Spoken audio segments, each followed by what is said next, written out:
are certain times when you're wrapping a vehicle that you have to actually form the material into like a deep recessed area.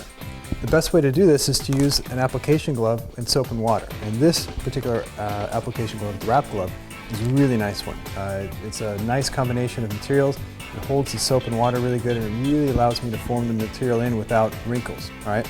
So how you apply material into this area is I bridge it, and don't tuck the material really close into the recessed area. The farther away you keep it, the better. It creates less tension on the material, and it creates and it keeps the material from whitening, which can happen when you stretch it.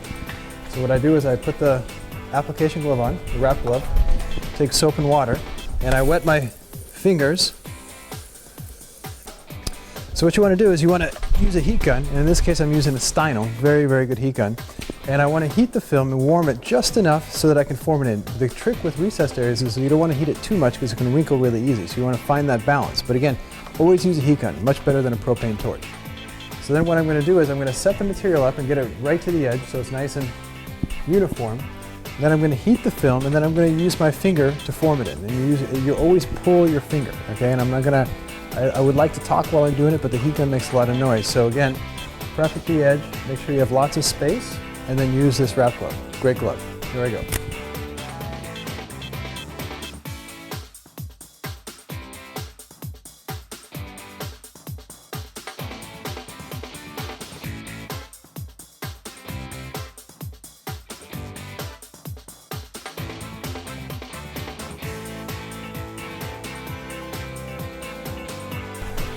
So putting the material into the recessed area is that easy. And if you notice, I always do the corners first.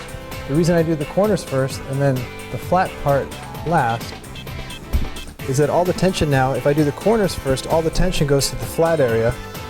And if I work from the flat area to the corner, all the tension stays in the corner. So you always want to apply the corners first and then the flat area last. But if you have the right glove, heat gun, any kind of bubbles like this, you just pop away.